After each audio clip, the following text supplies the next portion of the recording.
Ashley, thank you for putting all of this together and for inviting me. It's wonderful to have a chance to think about what constitutes fulfillment in our line of work, and for this panel specifically, how to materially register the contracts we make. Lately, I've been clocking in quite a few frequent flyer miles. With everything that's been going on in the news, it's given me a bit of a crisis of conscience. Since this panel is on, quote, finite resources and aesthetic artifacts, it seemed as good a chance as any to test out ways architectural work, including academic work, can exhibit material fulfillment with a smaller carbon footprint. So I hope you will allow me to try something out. I have to admit, it took me a while to think of what to write for this. The characterization of desire in Ashley's prompt intrigued me, so I decided to focus on that. Here is a still from the 1988 movie Who Framed Roger Rabbit. Jessica Rabbit, who you see here on the left, exhibits many characteristics typically associated with female desire. But what I'd like to draw your attention to is her hair. You never get to see the right side of her face because of it, in a sense that it denies symmetry. Denying the whole, it creates desire. I'm showing this to get more specific about ways in which my work engages desire, and it's not this, or hopefully it's not. As a counterpoint, to the right is a still from the video How Not to Be Seen, which was made about 25 years later. You can see Hito Sterile effacing herself by rubbing her skin.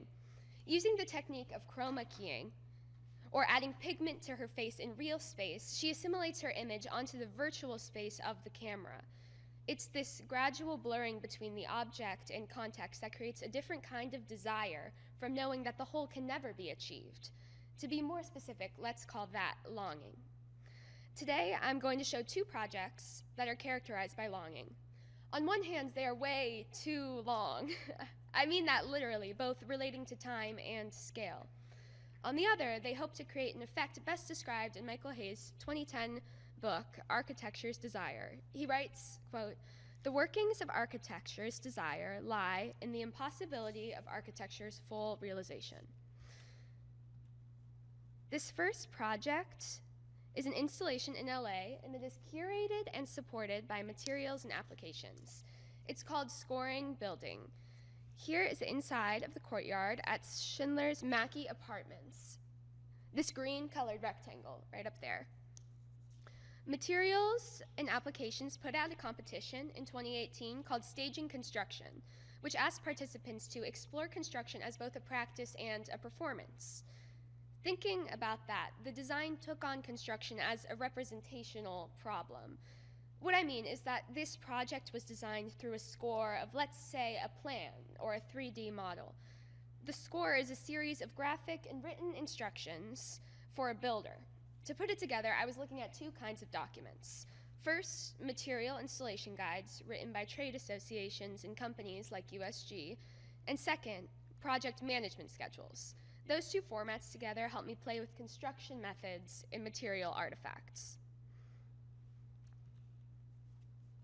Here's an example of the first part of the score.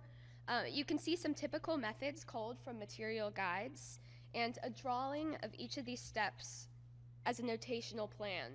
These numbers relate to the written instructions. And here's a part of it. Let me make sure I got the right.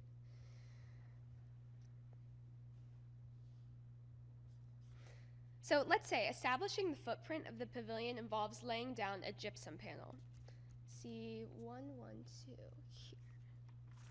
And then repeating that over and over again produces a grid, as you see in 113. For the pacing of these, For the pacing of these instructions, I got really into something called location-based scheduling. Most projects use action-based scheduling, think Gantt charts and task-oriented spreadsheets, but location-based scheduling organizes construction according to spaces. Really repetitive projects, like towers that can be built floor by floor, make sense for this way of working. Here is the schedule for Scoring Building. On the horizontal axis is linear feet, and on the vertical axis is time. Each step, marking, framing, sheathing, programming events, etc., is repeated again and again. There's an inflection point a little more than halfway through, then the whole thing comes together. It's kind of like this. There's a brief moment in mid-February where you can see the pavilion fully formed before it starts to break down.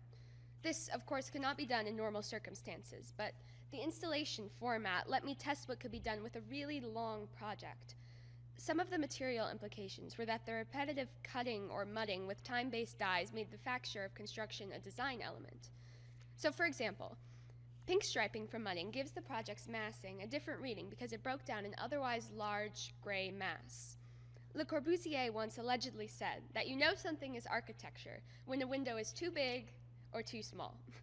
I'm paraphrasing Eisenman's recounting in his 1982 debate with Christopher Alexander.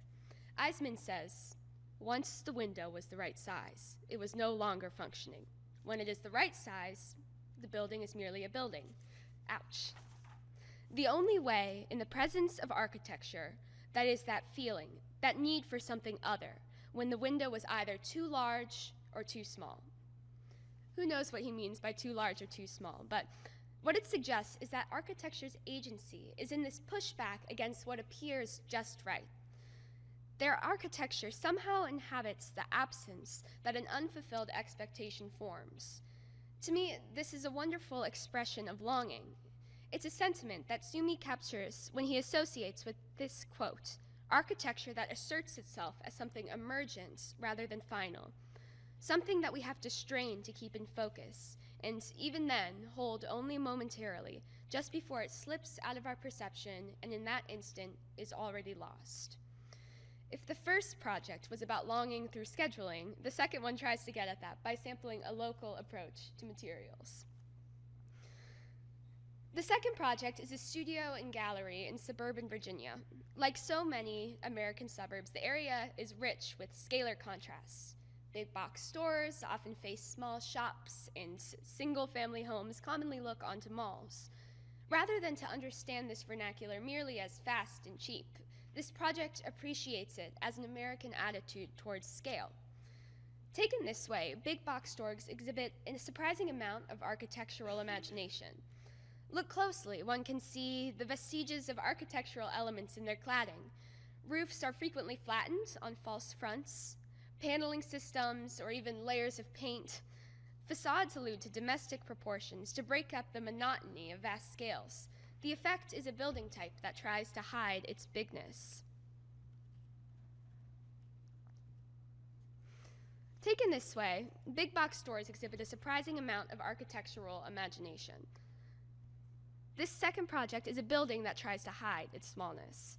Its exterior is clad in a small cement board rain screen, rendering the light frame construction onto a monolithic form. Its massing has a long proportion that exaggerates its scale with two short and two very long facades. Just one moment.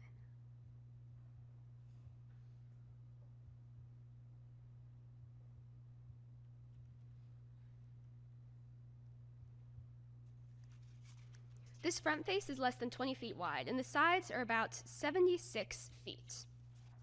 Openings on the north side bring daylight onto what appears to be the south side as a closed box. And on the interior, two suspended walls divide a shed-like room to carry natural light deep into the gallery. I guess what I'm trying to do is to take use material strategies from the nearby buildings to play with expectations of scale.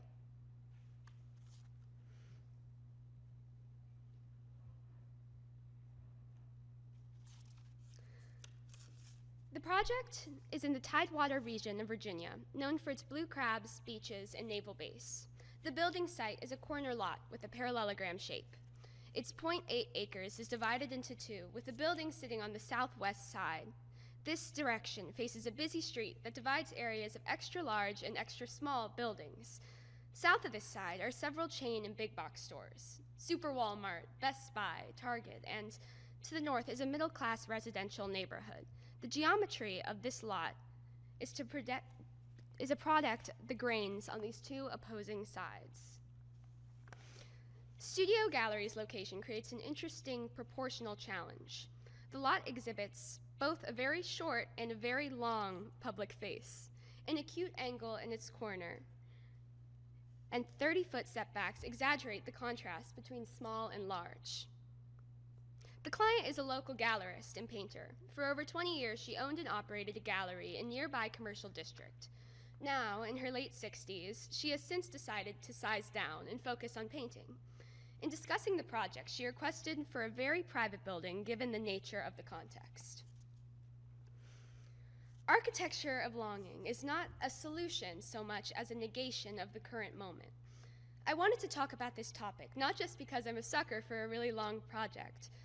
Though the 87-minute take in Russian Ark, the plans for Liebeskind's Jewish Museum, Alto's Baker House, and Kolof's Perot's, and the 10-hour-long YouTube format are all amazing, I think longing does something that reveals a fundamentally hopeful aspect of architecture, which is architecture's agency to push back against material gratification.